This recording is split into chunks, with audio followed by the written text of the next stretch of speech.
আসসালামু আলাইকুম। আবারও আসলাম ছোট্ট খামার থেকে। আলহামদুলিল্লাহ, আজকে আমি আপনাদেরকে দেখাতে যাচ্ছি যারা আমাদের মতো উদ্যোক্তা হতে চান, যারা দেশি গরু দিয়ে খামার করতে চান এবং দেশি গরু দিয়ে খামার করে অল্প সময়ে লাভবান হতে চান, তাদেরকে বলতে চাই, আমি মনে করি যে দেশি গরু হচ্ছে একটা লাভজনক ব্যবসা। যদি আপনি বুঝে শুনে যাচাই বাছাই করে ভালো জাতের দেশি গরুর মধ্যে যদি আমার মতো এরকমভাবে ভালো জাতের বীজ দিতে পারেন, আলহামদুলিল্লাহ আমি মনে করি আপনি প্রত্যেক বছরে এক একটা গাভী থেকে এক একটা ভালো বাছুর পাবেন। প্রত্যেকটা বাছুর যদি আপনি ভালো করে যত্ন নেন, আলহামদুলিল্লাহ, তো একটা বাছুর আপনি এক বছরে প্রায় 60-70 হাজার টাকা বা 50 হাজার টাকা বিক্রি করতে পারবেন। তা আমি বলতে চাই যে আপনি যখন দেশি গরু দিয়ে শুরু করবেন শেখার জন্য, বোঝার জন্য প্রথম অবস্থায় আপনি সর্বনিম্ন 5 থেকে 6টা গরু দিয়ে ফার্ম শুরু করবেন, দেশি গরুর ফার্ম।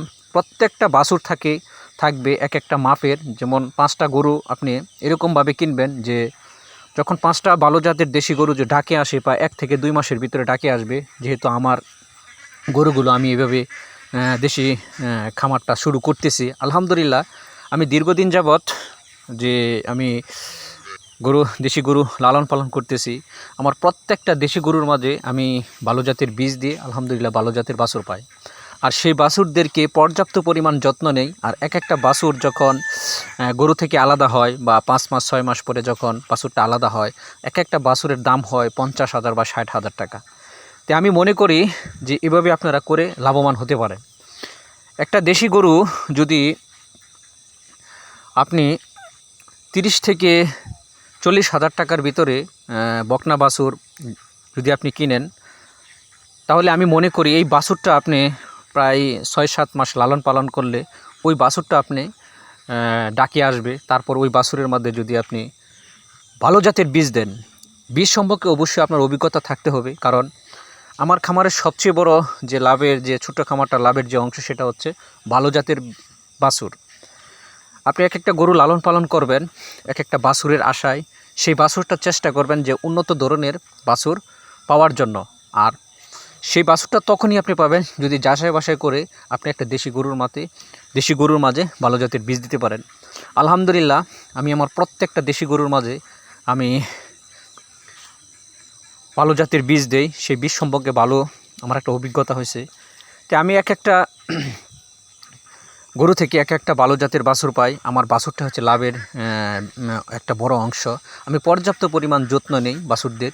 পর্যাপ্ত পরিমাণ যত্ন বলতে কি, পর্যাপ্ত পরিমাণ দুধ খাওয়াই।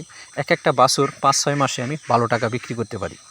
আর দেশি গরু কেন বলি, যখন আপনি শিখবেন তখন দেশি গরু শুরু করার উদ্দেশ্য হচ্ছে, যখন আপনি শুরুটা করবেন তখন দেশি গরু দিয়ে শুরু করার কারণ হচ্ছে, দেশি গরুটা হচ্ছে সব পরিবেশে থাকতে পারে, রোগবালাই কম হয়, এটা শেখার জন্য। আলহামদুলিল্লাহ, আমি আস্তে আস্তে চেষ্টা করতেছি এই দেশি গরুর মাঝে থেকে আমি ভালো জাতের গরু দিয়ে শুরু করার জন্য।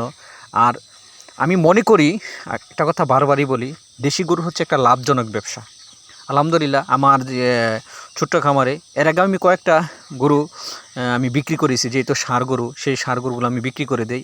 আর আমার ছেদটা বড় করার জন্য আমি বকনা বাছুরগুলো রেখে দিই। আলহামদুলিল্লাহ, আমার এক একটা গরু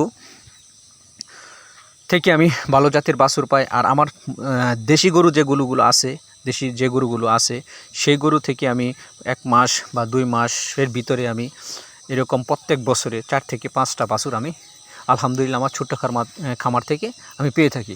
এটি হচ্ছে আমার বছর শেষের যে একটা ব্যবসা, গরু থেকে ব্যবসা, সেটা আমি ইনকাম করে থাকি। তাই বলতে চাই যে যারা আমাদের মতো উদ্যোক্তা হতে চান, বিশেষ করে যারা নিজে করতে চান, শিক্ষিত ভাইয়েরা আছেন, আমি আপনাদেরকে একটা কথাই বলবো, আপনি অল্প সময়ে যদি আগাতে পান, নিজে যদি পরিশ্রম করতে পারেন শেখার জন্য, বোঝার জন্য, আপনি প্রথম অবস্থায় দেশি গরু দিয়ে শুরু করেন। দেশি গরুর মধ্যে উন্নত ধরনের বীজ দিবেন, ভালো জাতের বাছুর পাবেন ইনশাল্লাহ। আপনি ওইখান থেকে নিজে পরিশ্রম করে ভালো একটা টাকা বছর শেষে বা 6 মাস পরে আপনি এই ছোট্ট খামার থেকে আপনি ইনকাম করতে পারবেন। আলহামদুলিল্লাহ, আমি যখন শুরু করি আমি যেভাবে চেয়েছিলাম সেভাবে আমি করতে পারি নাই, তাই নিজে চিন্তা করেছি যেভাবে করা যায় সেভাবে চেষ্টা করতেছি। তো আমার এই ছোট্ট খামার থেকে আমার বছর শেষে আমি 4 থেকে 5টা গরু বিক্রি করতে পারি। আলহামদুলিল্লাহ, আমি লাভবান।